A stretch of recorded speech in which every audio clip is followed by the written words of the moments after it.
Pressure मुकाबला का ये स्पेशल एडिशन सीधा विजय चौक से आप देख रहे हैं। 24 के सेमीफाइनल के नतीजों ने जहां बीजेपी को उत्साहित कर दिया है, तो वहीं इस मैजिकल रिजल्ट ने 24 के पहले एंटी मोदी ब्रिगेड में हलचल जरूर बढ़ा दी है।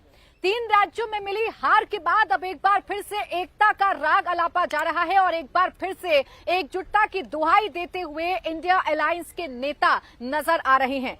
प्रधानमंत्री नरेंद्र मोदी जहां विपक्षी दलों को गोल्डन अपॉर्चुनिटी होने की बात कह रहे हैं और एक रास्ता दिखा रहे हैं कि इस रास्ते पर चलकर आप जनता के मन में, जनता के दिल में जगह बना सकते हैं, तो वहीं मोदी विरोधी अब लगातार बैठकें कर रहे हैं और बैठकों के जरिए अपनी रणनीति पर काम करना शुरू कर दिया है।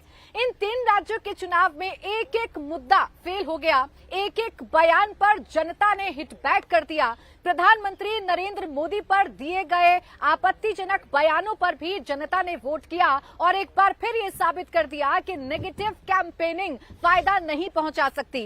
इस पर भी प्रधानमंत्री नरेंद्र मोदी आज तंज कसते हुए नजर आए और उन्होंने कहा कि नफरत की राह को छोड़ो, मोहब्बत की राह पर चलो। नफरत की राह को छोड़ोगे तभी आपको जनता का साथ मिलेगा।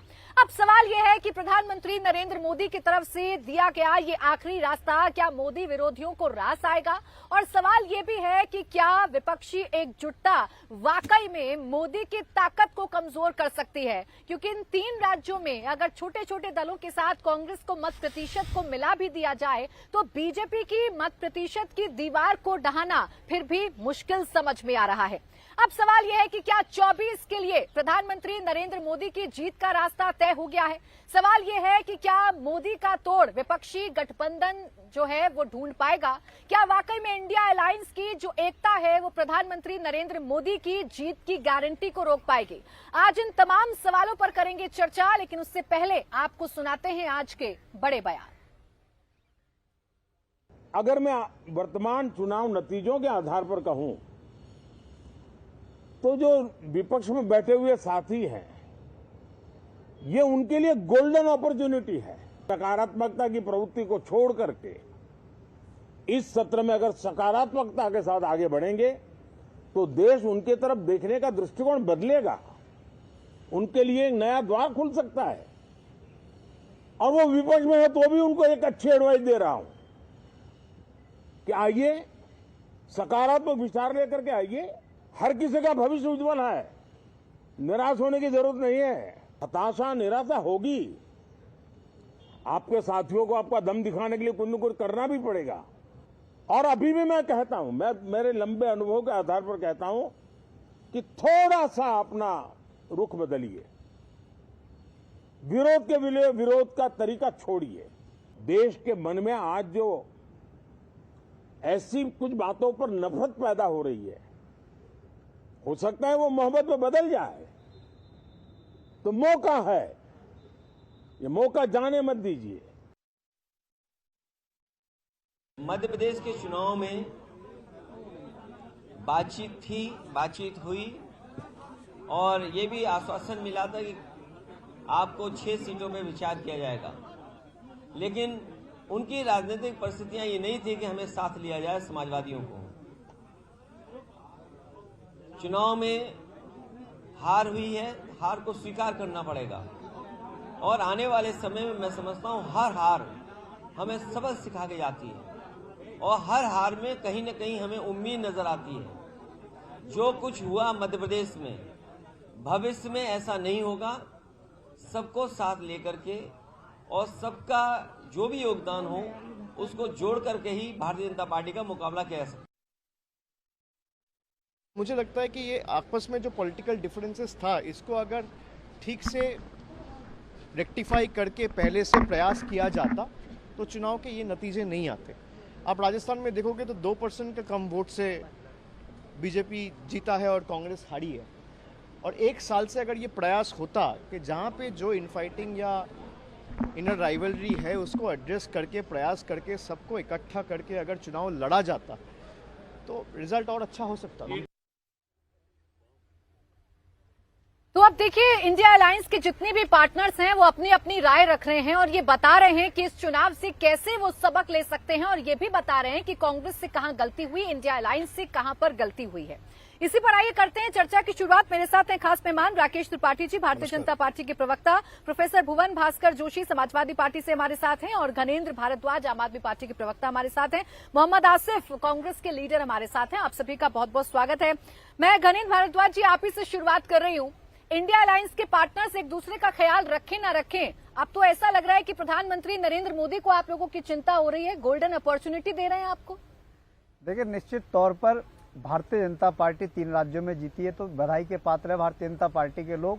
आज मैं मोदी जी को सुन रहा था, मोदी जी ने कहा कि भी डिफीट होने के बाद आपके अंदर ये इंटेंशन नहीं होनी चाहिए कि आप दूसरों से बदले की भावना की तरीके से आप व्यवहार करो। तो निश्चित तौर पर हम मोदी जी को यही कहना चाहते हैं कि मोदी जी, दिल्ली में भी आप 3-3 बार चुनाव आ रहे हो, दिल्ली के लोगों ने भी आपको मैंडेट नहीं दिया। इसका मतलब थोड़ी है कि आप आम आदमी पार्टी की सरकार को खत्म करने पे लग जाओगे। इसका मतलब थोड़ी है कि आप पूरी आम आदमी पार्टी को नेस्तनाबूद करने में लग जाओगे। आपने हमारे 3-3 बड़े नेता आपने जेल में डाल दिए, आपने 3-3 लोगों पे झूठे केस के तहत FIR करवा दी, अब हमारे मुख्यमंत्री को जेल भेजने की बात कर रहे हो। तो मोदी जी, चुनाव में दिल्ली के लोगों ने आपको हराया, इसका मतलब ये नहीं होता कि आप दिल्ली के लोगों के पीछे पड़ जाओगे। और आज भारतीय जनता पार्टी क्योंकि 3 राज्य जीती है तो भारतीय जनता पार्टी के साथियों से मैं कहना चाहता हूं, और राजस्थान, मध्य प्रदेश, छत्तीसगढ़ की जनता के लिए भी खुशी की बात होगी कि भारतीय जनता पार्टी 450 रुपए में सिलेंडर भी दे देगी, हर महिला के खाते में 15,000 भी दे देगी, लाडली बहन योजना के तहत हर महिला को, हर गरीब को घर भी मिल जाएगा। ये तमाम वायदे भारतीय जनता पार्टी पूरे करेगी। और भारतीय जनता पार्टी के साथ ही आपकी डिबेट में मैं इनसे कहना चाहता हूँ कि मध्य प्रदेश, छत्तीसगढ़, राजस्थान ने तो आपको मैंडेट दे दिया, लेकिन देश के लोगों ने भी मैंडेट दिया है। सारे देश के लोगों को 450 रुपए में LPG सिलेंडर दे दो, हर गरीब को घर दे दो, हर नौजवान को रोजगार दे दो, किसानों को उनकी फसल का उचित दाम दे दो। ये तमाम काम कर दो क्योंकि देश के लोगों ने आपको मैंडेट दिया है। इन चुनावों में भी हुआ और इन चुनावों में मोदी की गारंटी आपके इन तमाम मुद्दों पर भारी पड़ गई। प्रधानमंत्री का कल का भाषण आपने शायद नहीं सुना, वो कह रहे हैं भ्रष्टाचारियों के साथ जो लोग खड़े हैं अभी भी मौका है, उनसे अलग हो जाइए वरना जनता आपको सबक सिखा देगी। प्राची जी, भ्रष्टाचार की भारतीय जनता पार्टी जो बार बार दुहाई देती है, हम बार बार कहना चाहते हैं कि केंद्रीय जांच एजेंसियों का दुरुपयोग बंद करो।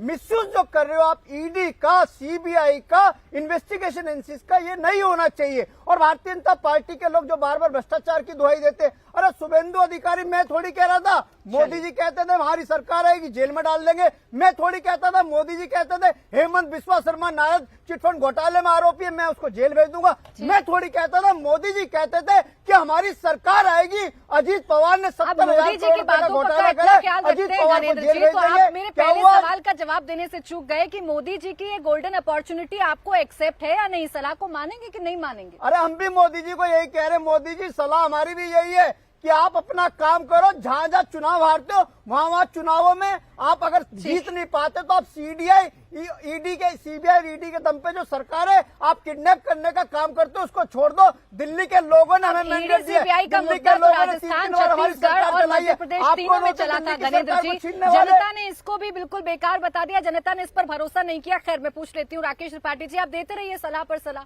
आप बताते रहिए गोल्डन अपॉर्चुनिटी, ये तो कह रहे हैं हम आपको उससे बड़ी सलाह दे देंगे कि ED CBI का काम करना बंद कर दीजिए। देखिए प्राची जी, अभी भी घनेंद्र जी चुनावी मोड से बाहर नहीं आ पाए हैं। अभी भी उनके भाषण बिल्कुल ऐसा लग रहा था कि वो चुनावी रैली में खड़े हैं और भारतीय जनता पार्टी पर कितने आरोप लगा सकते हैं। अभी भी प्रयास वही है। मुझे लगता है कि अगर नसीहत को ध्यान से सुना होता तो शायद आज ये गति न हुई होती। आज जो समाजवादी पार्टी और आम आदमी पार्टी में होड़ थी ना कि कौन कितनी ज्यादा सीटें अपनी जब्त करा लेगा, जमानतें जब्त करा लेगा, मैं इनकी हार पर आज कोई तंज नहीं करना चाहता हूं। सच ये है कि प्रधानमंत्री की गरीब कल्याण नीतियों की आज ये जीत है।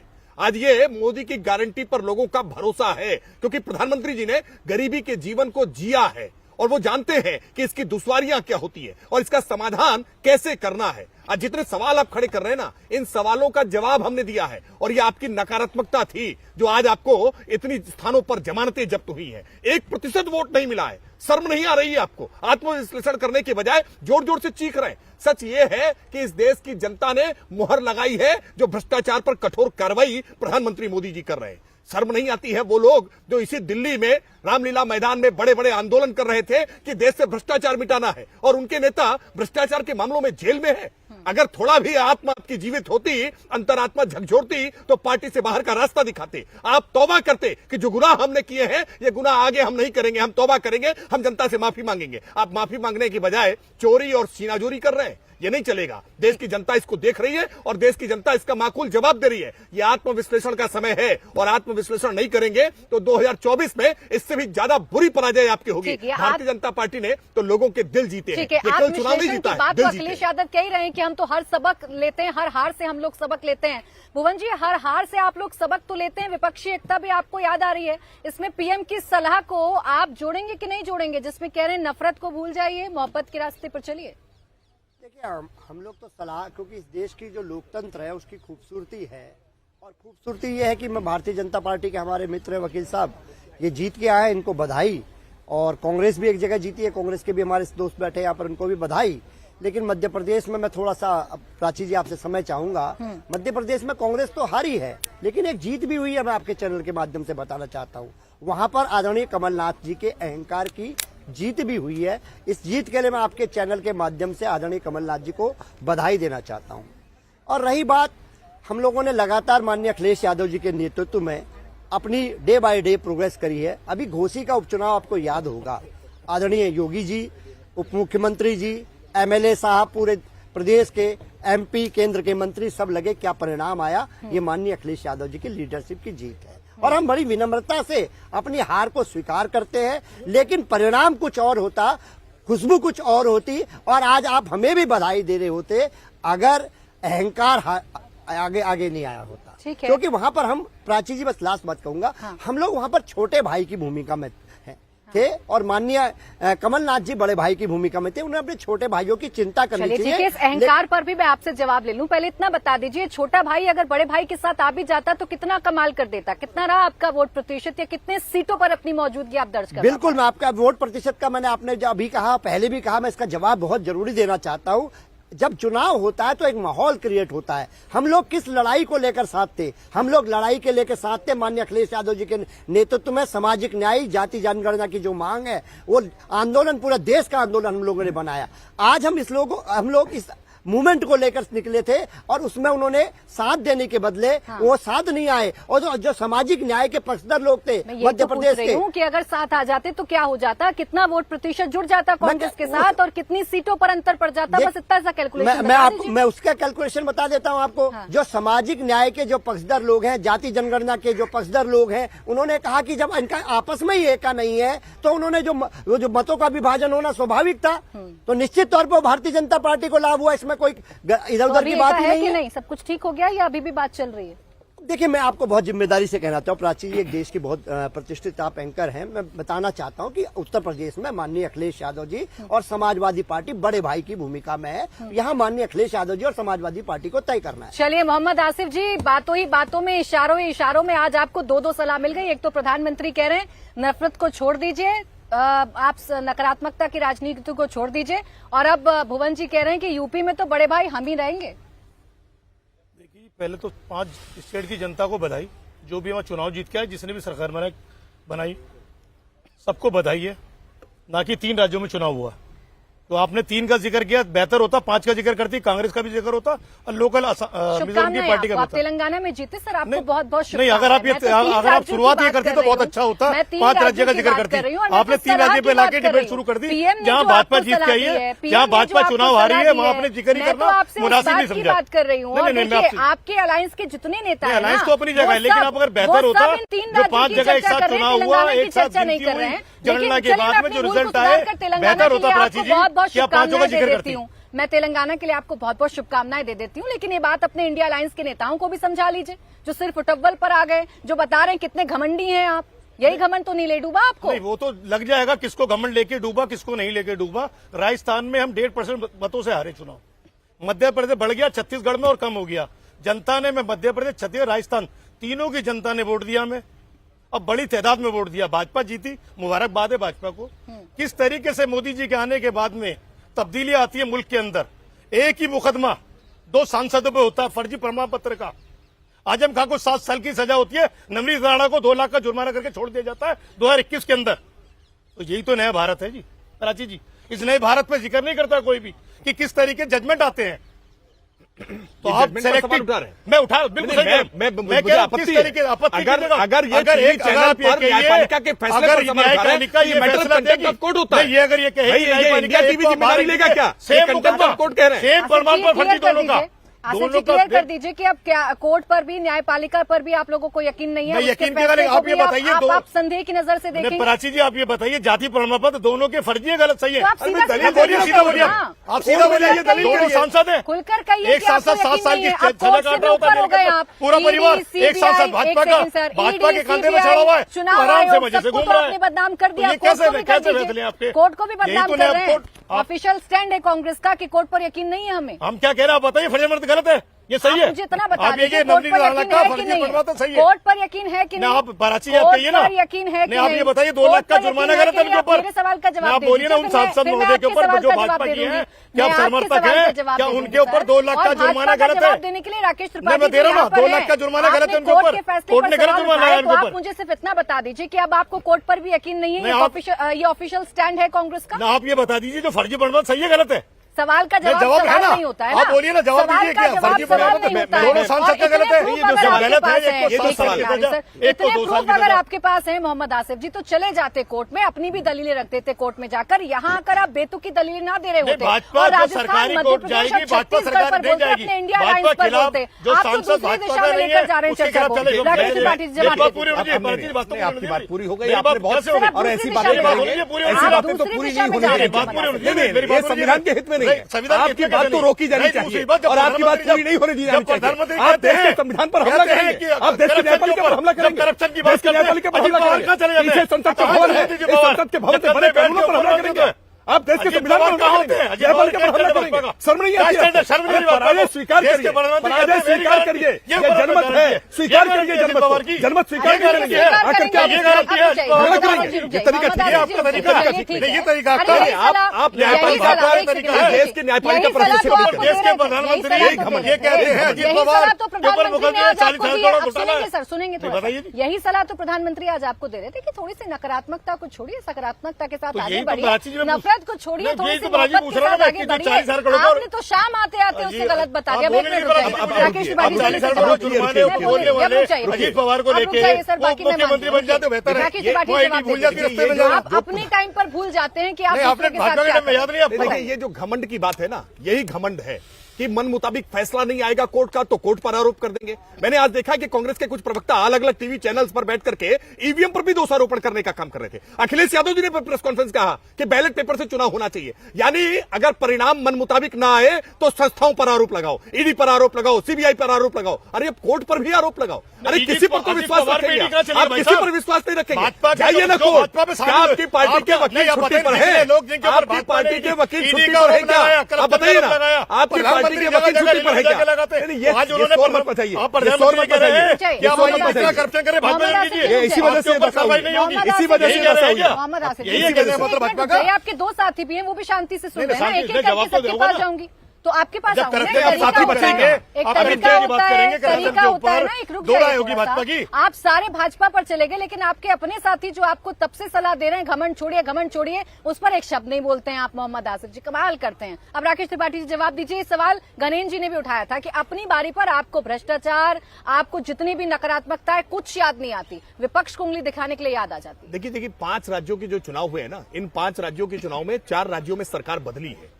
सरकार जो परफॉर्मेंस नहीं करेगी, जो जनता को डिलीवर नहीं करेगी, केवल चुनावी वादे करेगी और चुनाव में आने के बाद, सरकार में आने के बाद वादे भूल जाएगी, जनता उसको बाहर का रास्ता दिखा देगी। केवल एक सरकार है जो रिपीट हुई है, वो शिवराज सिंह चौहान की सरकार है। 18 वर्षों तक कोई सरकार चलती है और उसके बाद फिर इतने बड़े भारी बहुमत के साथ जीत के आती है। ये कोई छोटी बात नहीं है, ये कोई सामान्य बात नहीं है। जब आप परफॉर्मेंस करते हैं तो परफॉर्मेंस की पॉलिटिक्स को जनता पसंद करती है। अगर ये परफॉर्मेंस अशोक गहलोत ने की होती तो शायद ये दशा न होती। ये तो सचिन पायलट बीच रास्ते में ही सड़क पर निकल गए थे, जब सरकार चल रही थी, विरोध कर रहे थे, पार्टी के भीतर से विरोध हो रहा था, लाल डायरी के राज खुल रहे थे, तब भी उनको सबक नहीं आ रहा था कि इस प्रकार से भूपेश बघेल की सरकार में लगातार घोटाले दर घोटाले होते रहे, केसीआर की सरकार में तेलंगाना में घोटाले दर घोटाले होते रहे। जनता इस भ्रष्टाचार को स्वीकार करने को तैयार नहीं है। हर भर्ती का पर्चा लीक हो जाएगा, हर भर्ती के में धांधली होगी, भ्रष्टाचार होगा, क्या युवा वोट करेंगे? सवाल ही नहीं उठता है। अगर कानून व्यवस्था ठीक नहीं रख सकते हैं तो जनता बाहर का रास्ता दिखाएगी। मैं फिर कह रहा हूं, सकारात्मकता से देखिए कि कैसे मध्य प्रदेश में शिवराज सिंह चौहान की सरकार वापस फिर लौट करके आई है, बड़े बहुमत के साथ लौट करके आई है। भारतीय जनता पार्टी की डबल इंजन की सरकार को जनता ने क्यों पसंद किया है, इसका विश्लेषण अगर करते तो शायद कोर्ट पर सवाल न उठाते। नफरत और मोहब्बत की बात तो आपके इंडिया अलायंस के नेता भी घनेंद्र जी अब तो करते हैं। राहुल गांधी हैं जो सबसे पहले नफरत के बाजार में मोहब्बत की दुकान खोलने चले थे। आज तो पीएम भी कह रहे हैं कि ये नफरत छोड़ दीजिए, इतनी नफरत करके कहां जाएंगे मुझसे। ये जो पनौती वाला प्रचार आपने किया ये तो भारी पड़ गया उल्टा कांग्रेस पर ही। समर्थन करेंगे इसका? देखिए प्राची जी, पहले तो मैं राकेश जी की बात का जवाब दे दूं। राकेश जी को याद दिला दूं कि तेलंगाना में चुनाव हुए राकेश जी, 1.5 दर्जन से ज्यादा सीटों पे भारतीय जनता पार्टी के प्रत्याशियों की जमानत जब्त हुई है। आंध्रा में चुनाव हुए थे, 173 सीटों पे न सिर्फ जमानत जब्त हुई थी, नोटों से भी कम वोट मिले थे भारतीय जनता पार्टी के लोगों को। अभी हाल में कर्नाटक के चुनाव हुए, कर्नाटक में 31 सीटों पे भारतीय जनता पार्टी की जमानत जब्त हुई थी। तो कम से कम जमानत जब्त और नोटा पे मत बोलो। और मैं दूसरी बात कह रहा हूं कि ये देश जो है संविधान से चलेगा, लोकतंत्र से चलेगा, कानून से चलेगा। ये देश किसी की तानाशाही से नहीं चलेगा। ऐसा नहीं हो सकता कि आप सिर्फ यहाँ पे ज्ञान देते रहो लेकिन वहां पे दिल्ली की सरकार को ऑपरेशन लोटस से आप हटाने की कोशिश करो। आपने देश में जहां जहां भारतीय जनता पार्टी की सरकार नहीं बनती, जहां जहां भारतीय जनता पार्टी चुनाव हार जाती है, वहां सीबीआई, ईडी और पुलिस के दम पे आप सरकारों को हाईजैक करने का काम करते हो, आप सरकारों को किडनैप करने का काम करते हो। और ये मध्य प्रदेश की सरकार आपकी नहीं थी पिछली बार तो कांग्रेस की सरकार थी, आपने तो किडनैप कर लिया था। चोरी की सरकार को चलाया शिवराज सिंह चौहान ने 5 साल, ये भी आपको याद रखना चाहिए। और दूसरी बात आप जो कह रहे हैं, भारतीय जनता पार्टी के लोगों को मैं बार बार कहता हूं कि भारतीय जनता पार्टी के लोग मुद्दों पे काम करें, मुद्दों की राजनीति करें। और मैं नहीं कह रहा मोदी जी ने वायदे करे थे, आज देश पूछ रहा है कि 10 साल हो गए मोदी जी को प्रधानमंत्री बने हुए, आज देश में महंगाई क्यों नहीं कम हुई? मैंने थोड़ी कहा था, मोदी जी कहते थे कि मोदी जी आएंगे और महंगाई पे बात करेंगे। आज का जो उनका बयान था, दोनों में ही वो ये कह रहे हैं कि मैं तो जन कल्याणी योजनाओं की बात करता रहूंगा, मेरे लिए तो 4 ही जाती हैं, गरीब, किसान, युवा और महिला, मैं तो उसकी बात करता रहूंगा। मैं गणेश जी 1 सेकंड लौटूंगी, मुझे एक छोटा सा ब्रेक लेना है, ब्रेक से फौरन वापस लौटेंगे। आप देखते रहिए मुकाबला।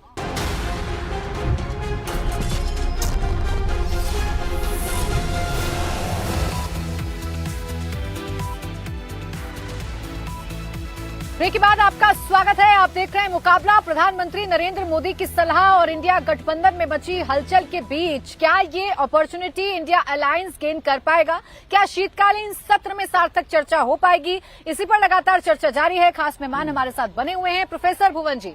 विरोध करने के लिए विरोध करना छोड़ेंगे कि नहीं छोड़ेंगे? अब तो पीएम भी आपको यही सलाह दे रहे हैं कि विरोध करिए, सार्थक चर्चा करिए, लेकिन चूंकि मोदी ने कर दिया तो विरोध करेंगे, छोड़ेंगे? अब मैं आपको बहुत जिम्मेदारी से कहना चाहता हूं, पूरे देश में कल से चर्चा चल रही है, आदरणीय मोदी जी की गारंटी की चर्चा हो रही है।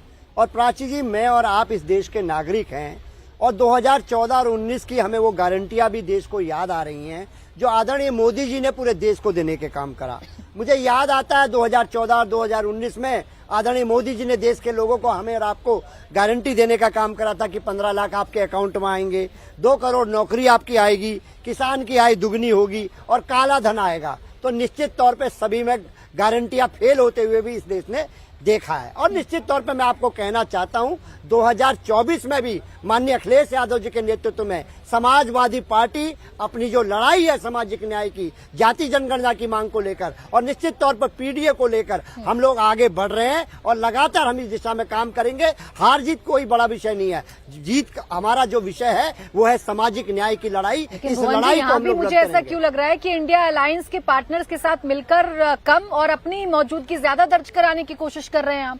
ऐसे एकता के साथ लड़ेंगे? देखिए प्राची जी, अब ये तो कुछ चीजें भविष्य की तय होगी। आज जो आपने मुझे बुलाया है वो बुलाया है कल के सर्वे पे, कल के जो चुनाव के परिणाम आए। आज भी एक राज्य का चुनाव का नतीजा आ रहा है, जहां पर मेरी जानकारी आई है वहां पर एक क्षेत्रीय दल आ गया है। मैं बधाई देना चाहता हूं उस क्षेत्रीय दल को भी जो आगे चल रहा है। और निश्चित तौर पे मैं कहना चाहता हूं यही भारत का जो लोकतंत्र है, यही मजबूत होता है कि क्षेत्रीय पार्टी भी आगे बढ़ रही है, कांग्रेस भी अपनी उपस्थिति दर्ज कराई है, बीजेपी ने भी दर्ज कराई है। यही लोकतंत्र की खूबसूरती है, हम इसका स्वागत करते हैं। मैं फिर खुल के पूछ रही हूँ आपसे, इंडिया अलायंस में साथ है कि नहीं है? ऑल इज वेल है कि नहीं है, या इन 3 राज्यों में कांग्रेस की हार के बाद अब किनारा कर रहे हैं आप लोग?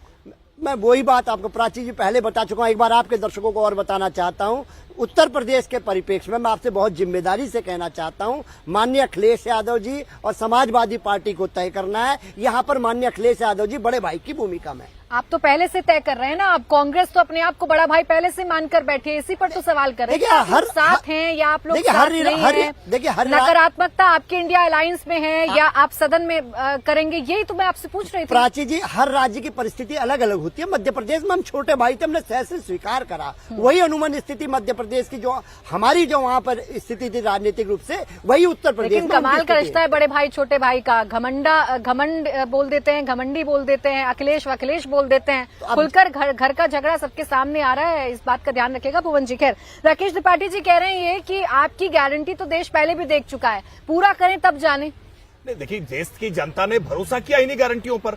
इन्हीं गारंटियों पर भरोसा करके आज मध्य प्रदेश में, राजस्थान में, छत्तीसगढ़ में इतनी बड़ी विजय हमको मिली है। क्या ये परिणाम अभी भी आपको आईना नहीं दिखा रहे? इन परिणामों से आप सबक नहीं सीखना चाह रहे? मैं घनेन्द्र जी को सुन रहा हूं, बड़ी पीड़ा है इनको कि आखिरकार इनकी जमानतें कैसे जब्त हो गई। एक तो वहां जमानत जब्त हो रही है और दूसरी यहां कोर्ट से जमानत नहीं मिल रही है। तो जमानत के नाते इनको पीड़ा जरूर है। कह रहे हैं ईडी और सीबीआई का आपने दुरुपयोग किया है। अरे भाई, शराब में घोटाला आप करेंगे तो ईडी सीबीआई मेरे घर जाएगी क्या? क्यों करते हैं घोटाला? क्यों करते हैं भ्रष्टाचार? मत करिए घोटाला, मत करिए भ्रष्टाचार, मत करिए चोरी। कोई पुलिस नहीं जाएगी और किसी सच्चे को डरने की जरूरत नहीं है। जिसने घपला, घोटाला, भ्रष्टाचार किया है, जेल जाने का डर उसको ही है और इसीलिए लगातार डर रहे हैं कि केजरीवाल जाने वाले हैं। केजरीवाल ने कुछ किया है ना, तभी डर रहे हैं ना। अगर नहीं किया है तो सांच को आंच नहीं होनी चाहिए, नहीं डरना चाहिए। देश में हाई कोर्ट है, सुप्रीम कोर्ट है, कोर्ट बिलो है। क्या कांग्रेस की तरह आप भी कोर्ट पर विश्वास नहीं रखते? अगर आपका भी कोर्ट पर विश्वास नहीं है तो सार्वजनिक तौर पर कहिए कि देश की संसद में हमें विश्वास नहीं, देश के संविधान पर हमें विश्वास नहीं, देश की न्यायपालिका पर हमें विश्वास नहीं। ये कहिए ना। इनकी जो पीड़ा है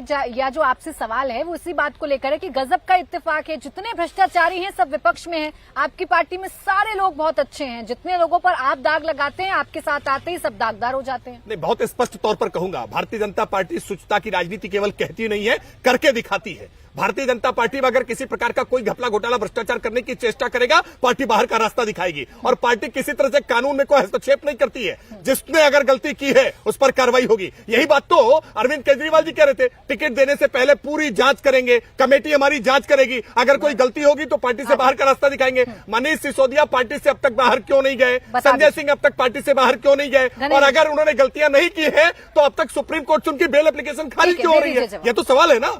देखिए प्राची जी, फिर सवाल वहीं से शुरू होता है जो आपने कहा कि सारी जांच जो है विपक्ष के नेताओं के खिलाफ क्यों होगी? क्यों भारतीय जनता पार्टी के नेताओं के खिलाफ होगी? क्यों नहीं होगी जांच? अरे नरेंद्र सिंह तोमर के लड़के की ऑडियो और वीडियो सीडीआई जांच तो करवा लेते। अरे जांच तो करवाओ, फर्जी आप कौन होते हो? आप एजेंसी हो, आप एजेंसी हो, आप एजेंसी हो। अरे आप करिए ना, आप करिए जांच ना। आप तो अरविंद केजरीवाल जी जांच एजेंसी थे ना, चर्चा लाते थे ये शीला दीक्षित का भ्रष्टाचार है, ये घोटाले की कॉपी आ गई हमारे पास। कहाँ गई कॉपी आपकी? कहाँ गए भ्रष्टाचार के आरोप आपके? यही होता प्राची जी, ऐसे ही झूठे आरोप लगाते मैं ये कह रहा हूँ कि अगर हमारे खिलाफ कोई आरोप लगा तो आपने सीबीआई ईडी बिठा ली, लेकिन नरेंद्र सिंह तोमर के लड़के के खिलाफ अगर कोई आरोप लगा तो जांच क्यों नहीं होगी? 24,000 से जीत के आ गए, जनता ने कर दी जांच। सुन लो, 24,000 से जीत के आ गए नरेंद्र सिंह तोमर। आपकी डर्टी ट्रिक्स काम नहीं आई। इल्जाम लगा 850 करोड़ रुपए के घोटाले का। दिल्ली के चीफ सेक्रेटरी की जांच निकलाई, 6 महीने का एक्सटेंशन दे दिया दिल्ली के चीफ सेक्रेटरी को। अरे हो क्या रहा है? आप ही सीबीआई हो, आप ही ईडी हो, आप ही जुडिशरी हो, आप ही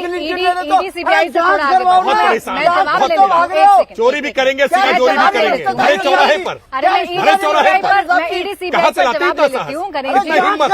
चोरी भी करेंगे, सीधा चोरी भी करेंगे। एक मिनट, दिल्ली से आगे बढ़कर के लड़के की जांच क्यों नहीं होगी? क्यों शराब पी? क्यों सामने शराब पी? शराब पी गया दिल्ली में, शराब पी गए, शराब पिएंगे, अपराध करेंगे और उसके बाद अब पर कार्रवाई नहीं होगी। बिल्कुल जाएगी ईडी, एकदम जाएगी ईडी, बिल्कुल जाएगी सीबीआई। अच्छा, नरेंद्र सिंह तोमर पर मैं इनका जवाब ले लूंगी, नरेंद्र सिंह तोमर पर मैं इनसे जवाब ले लूंगी, लेकिन नरेंद्र जी आप तो दिल्ली सेंट्रिक रह गए। आप तो एक सेकंड सर, आप तो दिल्ली सेंट्रिक रह गए। मैं तो इंडिया अलायंस पर आपसे सवाल पूछ रही हूँ कि कांग्रेस जैसे चुनाव लड़ रही है, आप ऐसे उसके साथ आगे बढ़ते रहेंगे या कोई सलाह देंगे? आप भी पीएम की तरह गोल्डन अपॉर्चुनिटी समझेंगे? प्राची जी, मैं फिर वही कह रहा हूँ कि देश में मुद्दों पे चुनाव लड़े जाने चाहिए और मुद्दों की राजनीति होनी चाहिए।